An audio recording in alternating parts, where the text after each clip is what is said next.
सेन ने डायरेक्टर हैं उसकी, सुदीप्तो सेन, और विपुल अमृतलाल शाह उसके प्रोड्यूसर है। इन दोनों ने बिल्कुल रियल स्टोरी, रियल का सब कुछ इसमें करके दिखाया है कि द केरला स्टोरी में रियलिटी है और आखिर हुआ क्या था। तो आज हम द केरला स्टोरी रिव्यू करने वाले हैं। तो यहाँ पर फिल्म की शुरुआत होती है जांच अफसरों से घिरी हुई फातिमा और शालिनी उन कृष्णन से, जो कि पुलिस ऑफिसरों की जांच से घिरी हुई है। और पुलिस ऑफिसर से ये कहती है कि आईएसआईएस क्यों ज्वाइन किया, ये जानना ज़रूरी नहीं है, बल्कि ये जानना ज़रूरी है कि कब और किस लिए ज्वाइन किया। तो दरअसल बात यहाँ से शुरू होती है कि गाइज ये लड़की होती है, ये फिल्म की स्टार्टिंग होती है, वो उन पुलिस ऑफिसर्स को बता रही होती है, अपना फ्लैशबैक में लेके जाती है। तो वो एक केरल के गांव से होती है और बहुत ही अच्छी फैमिली से वो बिलोंग करती है, और उसमें उसके पिताजी नहीं होते हैं, खाली मम्मी और उसकी नानी होती है।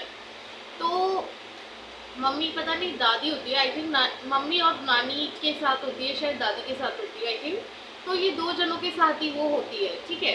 तो इसमें जो है वो जो शालिनी होती है, वो अपनी पढ़ाई पूरी करने के बाद, अपनी कॉलेज की पढ़ाई पूरी करने के बाद नर्स में एडमिशन लेना चाहती है, नर्स बनना चाहती है। तो उसके लिए वो आगे के लिए पढ़ाई करने के लिए कॉलेज ज्वाइन करना चाहती है, जिससे उसके घर वालों को उसकी अनुमति, परमिशन दे देते हैं, और वो नर्स के लिए चली जाती है केरला में, एक कॉलेज को ज्वाइन कर लेती है। और उसके बाद वहाँ पे एक हॉस्टल में एडमिशन ले लेती है। और उसके साथ साथ उसकी एक दोस्त और होती है हिंदू, गीतांजलि होती है, और एक उसकी कैथलिक दोस्त होती है नीमा। तो ये तीनों दोस्त होती है, और इनके साथ एक आसिफा नाम की मॉडर्न लड़की भी रहती है। तो गाइज ये चारों दोस्त एक साथ हॉस्टल में रहती हैं और नर्स की पढ़ाई करती हैं। और जो आसिफा होती है उसके पास लड़कियों को, हिंदू लड़कियों को और क्रिश्चियन लड़कियों को धर्म परिवर्तित करके मोमडन बनाने का एक गुप्त एजेंडा होता है। तो जो आसिफा होती है उसके जो इरादे होते हैं वो इन तीनों इनोसेंट गर्ल्स के समझ से बहुत दूर होते हैं, बहुत गहरे और ख़तरनाक इरादे होते हैं आसिफा के। तो चलिए, साथ में जब ये लोग हॉस्टल में रहते हैं तो धीरे धीरे उनकी दोस्ती गहरी होती चली जाती है। और आसिफा अपने दो झूठे, एक मिनट मतलब झूठे भाई, ऐसे कजिन, झूठे दो लड़के उनके साथ में मिले होते हैं। तो उसका रिमिश और अब्दुल, ठीक है ना। तो वो जो रिमिश होता है ना, वो जो होता है वो दोनों मतलब कहते हैं कि हम आसिफा की कज़िन है, और वो दोनों भी इससे मिले होते हैं आसिफा से। तो एक्चुअल में इनका एक पूरा एक गैंग होता है जिसमें कि मौलाना भी शामिल होते हैं। और इनका फिल्म का अगर आप ट्रेलर देखोगे तो आपको ट्रेलर में काफ़ी चीज़ें समझ आ जाएंगी कि मौलाना कहते हैं कि लड़कियों को, मतलब इनका जो बॉस मौलाना भी होते हैं, बॉस भी होते हैं आईएसआईएस में भर्ती कराने के। तो वो लोग कहते हैं कि लड़कियों को जिस्मानी संबंध बनाओ लड़कियों से, उन लड़कों को कहते हैं जो मोमडन्स लड़के होते हैं, हिंदू लड़कियों से जिस्मानी संबंध बनाओ, गरीब लड़कियों के घरों से निकाह करो, जिस्मानी संबंध बनाओ, उन्हें अपने जाल में फंसाओ, ज़रूरत पड़े तो उन्हें प्रेग्नेंट भी करो। तो ये सारी चीज़ें कहते हैं, ठीक है ना। तो कहानी यहाँ से शुरू हो जाती है फिर कि जो आसिफा होती है उसको एक टास्क एजेंडा मिला होता है, गुप्त एजेंडा मिला होता है कि वो किस तरीके से लड़कियों को धर्म परिवर्तन करके, ब्रेन वॉश करके उनका और मोमडन बनाए, ठीक है। तो वो जो है तीनों लड़कियों को, जो भी तीनों लड़कियों को बताती है इस पूरी दुनिया को सिर्फ अल्लाह चलाता है, जबकि अल्लाह पाक की इबादत करना, अल्लाह पाक का नाम लेना बहुत बेहतरीन है। हिंदू, मुस्लिम, हर एक जाति का लोग, कोई भी लोग जिसे अल्लाह में विश्वास हो, इबादत कर सकता है, इबादत में कोई वो नहीं है। लेकिन जिस तरीके से वो लोगों के तरफ भगवान का रुझान करवाती है, मोमन भगवान को गलत तरीके से वो धर्म को पेश करती है, वो चीज़ बहुत गलत है। तो वो सिर्फ अल्लाह, कोई भी गॉड मानने को मना करती है और कहती है सिर्फ अल्लाह को मानो, दैट इज़ रॉन्ग। तो क्या नाम है गाइज, उसमें ना क्या कहते हैं, ये चीज़, और दूसरा ये चीज़ बहुत गलत बोलती है आसिफा कि जो हिंदू गॉड है वो खुद को प्रोटेक्ट नहीं कर सकते। Lord Shiva is a big God, वो कहती है शालिनी, तो वो कहती है नॉट, वो खुद एक अपनी वाइफ को, मतलब मेरे को इतना गलत बोला नहीं जा रहा, वो ऐसे बोलती है सिर्फ कि कॉमन मैन की तरह वो रोते हैं। एंड एक गॉड जब अपने आप को प्रोटेक्ट नहीं कर सकता तो वो तुम लोगों को कैसे प्रोटेक्ट करेगा। तो फिर उसका जो धीरे धीरे कहानी बढ़ने लगती है, फिर वो गर्ल्स एक असेंबली में बैठी होती है और चुपचाप अचानक से ना उस असेंबली में ना कुछ लड़के आते हैं, वो आसिफा के मिले हुए लोग होते हैं, तो वो चुपचाप उनकी तस्वीरें खींचने लगते हैं तीनों लड़कियों की। फिर क्या होता है कि वो तीनों लड़कियां मॉल जाने का प्रोग्राम बनाती है, जो शालिनी और गीतांजलि और वो कैथलिक लड़की नीमा, वो तीनों मॉल जाती है। पीछे से आसिफा अपने बंदों को कॉल कर देती है और मॉल में उन लड़कियों के साथ बदतमीजी हो जाती है, हाथापाई हो जाती है, यहाँ तक कि उन लड़कियों के कपड़े भी फाड़ देते हैं वो लड़के। और वो रोती हुई जब वो वापस हॉस्टल में आती है तो आसिफा कहती है कि पता है तुम लोगों के साथ ऐसा क्यों हुआ, क्योंकि ना तुम लोगों ने ना हिजाब नहीं पहना हुआ था, क्योंकि हिजाब पहनी एक भी लड़की के साथ ऐसा कभी नहीं होता, only Allah can protect us. तो फिर वो लड़कियां इस तरीके से मतलब पिघल सी जाती है कि चलो यार सही कह रही है, चलो वो हिजाब ओढ़ने लगती है उसके कहने पे। तो क्या होता है गाइज, धीरे धीरे क्या होता है कि आसिफा का घर हॉस्टल के पास ही होता है, तो वो अपने घर उन्हें ले जाती है उन लड़कियों को, और उन लड़के से जो अब्दुल और उसका जो रमीश नाम का एक भाई जिसे मैं कज़न बता रही होती है, उन दोनों से मिलवाती है और दोनों से मतलब कि वो करवा देती है, बहुत ज़्यादा ना गहरी दोस्ती करवा देती है, बहुत क्लोज हो जाते हैं। कौन कौन, वो हिंदू लड़कियाँ और वो मॉडर्न लड़के।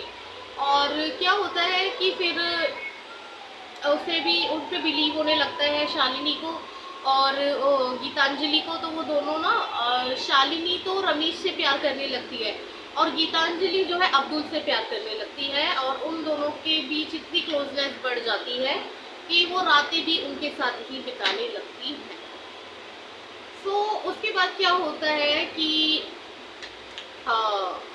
मीन्स फिर वो लोग वापस अपने घर हॉस्टल से अपने घर मिलने जाते हैं, तो वो हिजाब ओढ़ के जाती है वो दोनों हिंदू लड़कियां। तो उनकी मॉम उन्हें देख के हैरान रह जाती है कि what are you doing right now, क्या व्हाट्स रॉन्ग विद यू, क्या हुआ है तुम्हें। तो तमिल में वो लोग बोलते हैं।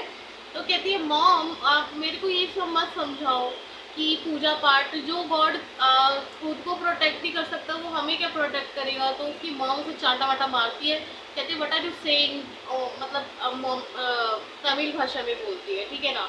तो वो लड़कियों का इतना ज़्यादा ब्रेन वॉश हो चुका होता है कि मतलब उन्होंने एक बार भी सोचा तक नहीं होता कि ये एक प्रोपोगेंडा, एक ट्रैप में वो फंसने जा रही है, और वो सिर्फ जो आसिफा कह रही है उनकी बातों को मानती चली जाती है। अच्छा, फिर क्या होता है कि आगे जो है वो वापस से वहाँ चली जाती है हॉस्टल। बट यहाँ बहुत बड़ी एक प्रॉब्लम हो जाती है, पता है क्या, कि जो वो होती है ना, जो मेन लड़की होती है शालिनी, शालिनी प्रेग्नेंट हो जाती है और रिमिश का ये बच्चा होता है, और रिमिश इस बच्चे को एक्सेप्ट करने से मना कर देता है। और आसिफा कहती है कि अगर शालिनी अपना धर्म परिवर्तन कर ले, मॉडर्न बन जाए, तो दोनों की शादी निकाह होने में कोई प्रॉब्लम नहीं है। फिर रिमिश कहता है कि मैं मेरी फैमिली मॉडर्न लड़की को ही एक्सेप्ट करेगी, बट ये तो हिंदू है। तो फिर वो धर्म परिवर्तित कर लेती है, कौन, शालिनी।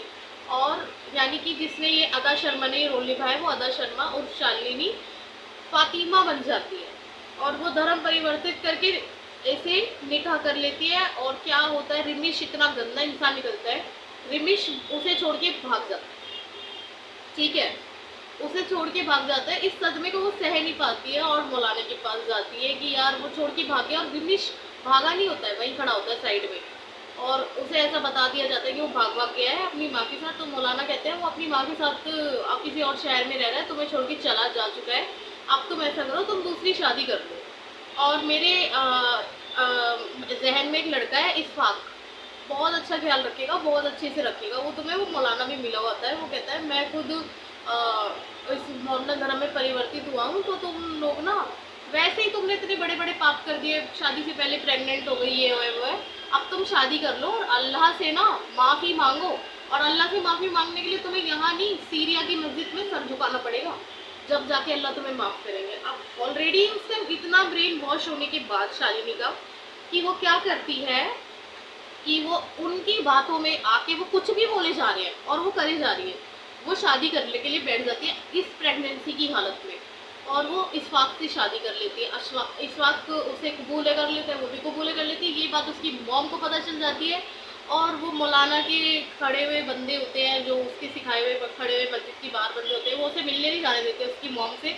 आसिफा बाहर आती, आई मीन आसिफा बाहर आके उसकी मॉम को समझाती है कि नहीं यार, आप मिल नहीं सकती यार, आपकी बेटी आपके साथ कैसे जा सकती है, वो जाने नहीं देती। और ना ही एक बार भी ये क्या नाम है इस लड़की की, क्या नाम है इसका, शालिनी एक बार भी अपनी मॉम को कहती कि मॉम ले जाओ यहाँ से, ये क्या हो रहा है, जो भी हो रहा है गलत हो रहा है, एक बार भी वो जाने की वापस कोशिश नहीं करती। और फिर शादी के बाद आफ्टर मैरिज वो इशफाक जो है वो कहता है यार हनीमून मनाने के लिए ना हम कोलंबो जाएंगे, ठीक है ना। तो कोलंबो जाने की तैयारी करता है, बट उसका तो गलत इरादे होते हैं, तो वो हनीमून के लिए कोलंबो जाने की तैयारी कर रहा होता है। और इधर इधर गीतांजलि यानी उनकी रूममेट जो होती है, चारों लड़कियों की रूममेट में से एक रूममेट गीतांजलि होती है, उसे कहता है उसका अब्दुल जो उससे प्यार करने लगती है, वो प्यार करते हैं दूसरे से, कि तू भी मेरे साथ जो है शादी करके सीरिया चल। तो वो कहती है मैं नहीं करूँगी। तो वो एक दूसरे से इतने प्यार में पड़ गए होते हैं कि एक बार गीतांजलि ने अपनी जो पर्सनल प्राइवेट फोटोज़ है वो उसे दे दिए होते हैं, प्यार के चक्कर में पड़ के। वो अब्दुल मांगता है उससे, वो कहता है तेरी प्राइवेट फ़ोटो मेरे पास है, वायरल कर दूंगा, चल रही है तो चल रही है तो चल, नहीं तो कर दूंगा तेरे ऐसी की जैसी कर दूंगा। तो वो कहती है मैं नहीं जाऊँगी, चल जा कर ले जो करना है। तो वो अपने घर से नहीं जाती है, हॉस्टल छोड़ के। बट वो क्या करता है बाद में ना, उसकी फ़ोटोज़ वायरल कर देता है, वो सुसाइड कर लेती है गीतांजलि, ठीक है। तो फिर क्या होता है कि जो है ना, इन सबसे अनजान शालिनी अपने पति इशफाक पर इतना ज़्यादा बिलीव करते हुए चली जाती है कोलंबो। और अब उसकी कैथलिक फ्रेंड, क्या नाम है उसका, नीमा कैथलिक फ्रेंड कहती है कॉल करके, शालिनी तुम्हें पता है आसिफा बहुत गंदी लड़की है, उसने मेरे पानी में ना, मतलब मेरे जूस में ना, उसने पहले मेरे को एक लड़के से मिलवाया और मेरे पीने में ना कुछ नशीली चीज़ मिला दी उस लड़के ने, और उस लड़के ने नशीली चीज़ मिलाने के बाद उसके साथ दुष्कर्म करा, और उसके बाद बहुत सारे लड़कों ने उसके साथ दुष्कर्म करा। यार शालिनी हम एक बहुत बड़े ट्रैप में फंस चुके हैं, तो वहाँ से निकल जा, यू आर नॉट सेफ। तो शालिनी जब तक कोलंबो जा चुकी होती है वो पागल हो जाती है, एकदम डर जाती है उसकी बातों को सुन के। तब भी वो थोड़ा थोड़ा विश्वास अपने हस्बैंड पे, इशफाक पे करती है। वो कहती है हम कब जाएंगे, अम्मा से बात करा दो एक बार, अम्मा सब ठीक कर देगी। बट उसका हस्बैंड कहता है कि देख यहाँ पे ना फ़ोन वोन मत करियो, नहीं तो ट्रैप हो जाएगा ना फ़ोन, फिर बहुत दिक्कत पड़ जाएगी। बिकॉज वो गलत तरीके से पासपोर्ट बहुत इजीली वो मतलब ऑफिसरों को बता रही होती है, आसिफा सॉरी शालिनी बता रही होती है उर्फ फातिमा, कि मतलब बहुत इजीली होता है उनके लिए ये पासपोर्ट वगैरह पैसे वैसे दे के उल्टे सीधे पासपोर्ट और वीज़ा बनवा के निकल जाना। तो फिर वो जो है इतने गंदे माहौल में उसे ले जाता है, एक अजीब सी झुग्गी झोपड़ी में ले जाता है वो कोलंबो के बाद एक्चुअल में उसे सीरिया ले जाता है। सीरिया में क्या होता है कि वहाँ पे ना इतने गंदे गंदे खतरनाक मुसलमान कट्टरपंथी, और जिसे कहते हैं जो मतलब बहुत डरावने ISIS के जो लोग होते हैं, इतने सारे लोग आपस में वो लेडीज़ों को पकड़ के किसी का हाथ काट रहे होते हैं, किसी का सर काट के फेंक रहे होते हैं, किसी की बॉडी फेंक रहे होते हैं, इतना खून खराबा मचा रखा होता है। ये सब देख के ना वो उल्टी कर बैठती है, क्या नाम है उसकी होती है, तो उल्टी आती है उसे। तो फिर वो कहती है हम कहाँ जा रहे हैं, हम सेफ तो है ना। तो उसका पति कहता है यार हम सेफ है, तो टेंशन मत ले। तो वो कुछ तो करके ना पठानों के पास लेके जाता है, एक्चुअल में शायद वो पठान होता है, तो कुछ तो भाषा चलती है पठानों में, तो वो कुछ तो में यहाँ पे बिठा देता है, फिर वहाँ से निकाल के सीरिया ले जाता है। और वहाँ पे इतना गंदा माहौल होता है कि वहाँ पे औरतों को जबरन पकड़ के घसीटा जा रहा होता है, और एक तहखाने में एक जगह पे फेंका जा रखा होता है और कैद कर दिया जाता है। वहाँ लिपस्टिक लगाने पे भी गोली मार दी जाती है, और वहाँ पे औरतों को ना कॉल करने देते हैं, कहते हैं शरीयत में ना फ़ोन रखना हराम है, तुम लोग कॉल नहीं करोगी। तो अपनी माँ को कॉल करने के लिए तड़प रही होती है, कहती है अम्मा सब ठीक कर देगी, एक बार कॉल करने दो। वो कहता है पत्थर उठा के मारूंगा तेरे, बैठ जा बस, कोई कॉल वॉल नहीं होगी।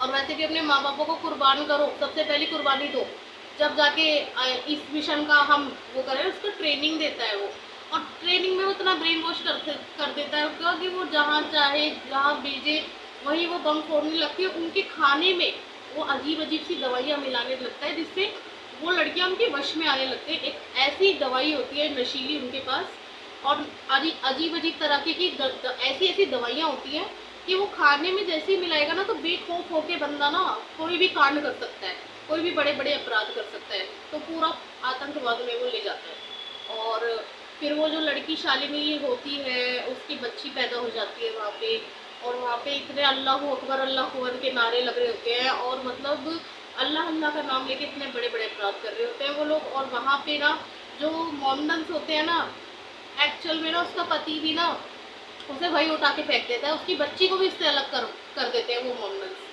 और वहीं पे उठा के फेंक देता है उसे, और कहता है कि तू भी यहीं पे रह।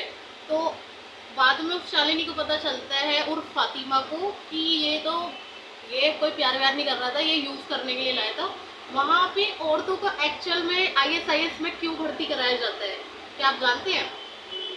ISIS में लड़कियों को इसलिए भर्ती नहीं कराया जाता कि वो आतंकवाद मचाए, ये करे, वो जो करे वो करे। वो तो ठीक है, वो भी करे, साथ साथ वो उन ISIS वालों की जिस्म की भूख मिटा सके, देह की भूख मिटा सके। एक एक आदमी जिस मर्जी औरत को बीच में से उठाता है और ले जाता है और सब कुछ करता है। फिर दूसरा आदमी आता है, वो करता है, तीसरा आदमी आता है, वो करता है। ये सब कुछ दिखाया गया है।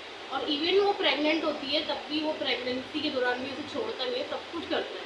घर में खाने को नहीं होता, बच्ची भूखी रो रही होती है, और वो पागल हो जाती है कि घर में ना खाना है, कपड़ा है, पैसा नहीं है, कुछ नहीं है, क्या करूँ। जब जाके वो किसी तरह से एक औरत से मिलती है, वो औरत किसी दूसरी औरत के पास ले जाके उसे एक मैसेज करवाती है, कॉल तो तब भी नहीं करवा सकते। तो जब उसके आदमी को पता चल जाता है, भाई तूने मैसेज करवाया है क्या, उसके आदमी को पता चल जाता है कि उसने मैसेज करवाया, उसे वहीं से गोलियों से भून देता है वो।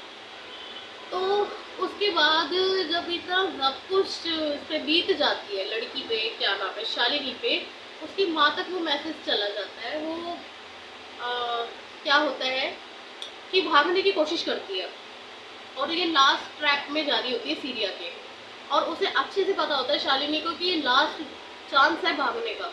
तो उसके साथ दो और औरतें भाग रही होती हैं, तो उन दो औरतों को ना बेरहमी से गोलियां मार के उड़ा देते हैं। पीछे से वो मुसलमान सारे ISIS के आ रहे होते हैं और वो मार देते हैं उन दोनों औरतों को। शालिनी भागती भागती भागती बच निकलती है सही सलामत, बट वो बेहोश होकर धूप में गिर जाती है। वहाँ से उसे अफगानिस्तान के पुलिस ऑफिसर पीछे पड़ जाते, मतलब पीछे नहीं पड़ते, उसे उठा लेते हैं और उसको वहाँ से उसकी पूछताछ के लिए उसे ले जाते हैं। तो यहीं से वो पूछताछ की कहानी स्टार्ट होती है। तो इस पिक्चर में ये जो लड़की है, तो जिसमें आदा शर्मा ने ये बहुत बखूबी अच्छा किरदार निभाया है, बिल्कुल एकदम रियल लगा है। और बहुत इसमें रियलिस्टिक जो डायरेक्टर है और जो प्रोड्यूसर है, जिनका नाम मैंने पहले आप सबको बता चुकी हूँ वीडियो की शुरुआत में, तो ये इन्होंने बहुत अच्छे ढंग से इस कहानी को प्रेजेंट किया है। बिल्कुल ISIS कैसा होता है वो सब दिखाया है। और लव, इस मूवी से क्या सीखने को मिला, लव जिहाद नहीं करना चाहिए, किसी के चक्कर में नहीं पड़ना चाहिए। भाई कोई कितना भी प्यार करने वाला हो, खासकर कोई मोमडन करे ना कि दूसरी कंट्री का, या कैसे भी बोले कि भाई कोई मोमडन बोले कि यार मैं तुझसे बहुत प्यार करता हूँ, तो बहुत सुंदर है, बहुत प्यारी है, मत आओ उसकी बातों में, मत आओ, वो बहुत गलत चीज़ करवाएगा तुम्हारे साथ। और ये हर एक मोमडन पे लागू नहीं होती। ऐसे ऐसे मोमडन पड़े रानी बना के रख रहे हैं, सैफ करीना को देख लो। लेकिन मोमडन जो ISIS की होती है, कैसे पहचान करोगे? तो उन लड़कों की पहचान पाकिस्तान के लड़के होते हैं, वो जो वहाँ हॉस्टल में पढ़ने आ रखे होते हैं, उनके मिशन ही होते हैं। उन्हें उनकी जवानी को इसी इस्तेमाल में यूज़ करवाया जाता है कि ये करो वो करो, गंदागिरी करो। ISIS में लड़कियों को देह की भूख मिटाने के लिए भर्ती कराया जाता है। भूखी प्यासी उन लड़कियों के पेट क्या बीतती है जब वो ये सब करती है। तो बस उसके बाद वो पुलिस ऑफिसर्स उससे पूछ रहे होते हैं कि एक तो उसकी बातों पे कोई विश्वास नहीं करता, क्योंकि वो पहले इतनी मिशन पे जा रखी होती है, ट्रेनिंग ले रखी होती है। वो पुलिस ऑफिसर्स के पास उसके प्रूफ होते हैं कि हाँ भाई वो ट्रेनिंग ले रखी है, उसने आईएसआईएस के अधिकारियों के साथ रही है, ट्रेनिंग ले रखी है, आतंकवाद में सम्मिलित है, सारे प्रूफ उस पुलिस वालों के पास होते हैं। अफगानिस्तान की पुलिस इस पर भरोसा नहीं करती है। और आज के टाइम में जो शालिनी उर्फ फातिमा है वो मतलब अफगानिस्तान की जेल में कैद है। ठीक है, अफगानिस्तान की जेल में कैद है वो लड़की। और थोड़े टाइम बाद वो पुलिस ऑफिसर, उसकी छोटी सी बच्ची जो जुदा कर दी गई थी, वो भी उसके पास जेल में ही रह रही है। और उसकी मम्मी को उसे कॉल लगाने की परमिशन दे देते हैं। वो कॉल लगा के कहती है अम्मा सब कुछ ठीक कर दूंगी, ये कर दूंगी, वो कर दूंगी। तो आपने भाई, मेरे को तो ये समझ मिली है पिक्चर से, अपने बच्चों को कभी अपने से दूर मत भेजो हॉस्टल में पढ़ने लिखने के लिए, अपने नज़रों के सामने रखो। दूसरा कि यार कितने भी प्यार के चक्कर में पड़ रहे हो ना, अपनी पर्सनल फ़ोटो कभी मत दो किसी को भी। ठीक है, पर्सनल फ़ोटो मत दो किसी को भी, पर्सनल फ़ोटो मत दो। कितना भी प्यार करने वाला होगा ना, अच्छा सच्चा प्यार करने वाला होगा ना, पर्सनल फ़ोटो नहीं मांगेगा तुमसे। और तीसरी सिर्फ ये मिली है, ये जो जिहादी होते हैं ना, ये जो लड़कियों को अपने चक्कर में, ये जो ट्रैप में फंसाने की कोशिश करते हैं मोरनल लड़कियाँ, इनसे दूर रहो और अपने भारत से प्यार करो, भारत के लड़के से ही शादी करो। फालतू लड़कों से मुँह लगने की ज़रूरत ही नहीं है। तो फिर बस इस पिक्चर में यही दिखाया गया है कि आईएसआईएस के अधिकारी किस तरीके से लड़कियों को, मासूम लड़कियों को, गरीब की लड़कियों को अपने जाल में फंसा के और इस तरीके के देह व्यापार में बहुत रियलिस्टिक ये सब चीज़ें हैं जो रुलाने वाली है। और लोगों को, कुछ लोगों को ये बात हजम ही नहीं हो रही थी, तो लोगों को यार नहीं भाई ऐसे थोड़ी होता है, भाई ऐसे होता है भाई। सारे प्रूफ दिखाए हैं लास्ट में मूवी के। और जो बंदा वो जिसने शालिनी और फातिमा के साथ धोखाधड़ी करी ना, वो आज भी केरल के एक शहर में पिज्ज़ा की दुकान बेच रहा है, पिज्ज़ा बेच रहा है, बेखौफ होके पिज्ज़ा की दुकान चला रहा है। ऐसे लोग खुलेआम मिलते हैं। तो बस कमेंट में लिख देना भाई हमारा भारत जिंदाबाद, बस इंडिया बेस्ट। तो मूवी यहीं पे बस ख़त्म होती है और लास्ट में वो जो सारे प्रूफ दिखाते हैं इस पिक्चर में, क्योंकि जनता को प्रूफ चाहिए भाई। कितनी भी स्टोरी रियलिटी को प्रूफ के बिना कुछ भी नहीं है। और यहाँ पे वो कैथोलिक लड़की है जो नीमा होती है, वो पुलिस ऑफिसर उसको भी सब कुछ बता देती है। भाई केरल में 32,000 से ज़्यादा लड़कियाँ जो हैं, क्या कहते हैं, मतलब उनको धर्म परिवर्तन कराए जा रहे हैं, उन्हें कैद करके वहाँ पे आईएसआईएस में भर्ती कराया जा रहा है। बट जब तक कोई प्रूफ नहीं है, पुलिस कोई एक्शन नहीं ले सकती। तो ये सारी पुलिस नहीं लेती कोई एक्शन, इस पिक्चर में दिखाया गया है। तो वो सारी पिक्चर जो है जी, डायरेक्टर और प्रोड्यूसर ने बहुत अच्छे से ये दुनिया के सामने, बहुत हिम्मत की बात है ये इस तरीके की चीज़ें बाहर निकालना।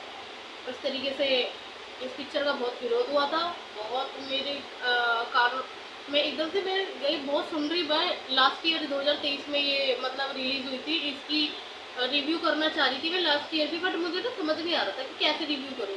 तो मैंने पहले देख ली थी पिक्चर, अभी फिर और 5 दिन से मैं लगातार ये पिक्चर ही देख रही हूँ, इसे याद ही कर रही हूँ, तब तक आप लोगों के सामने ये कहानी लेकर आ पाई हूँ।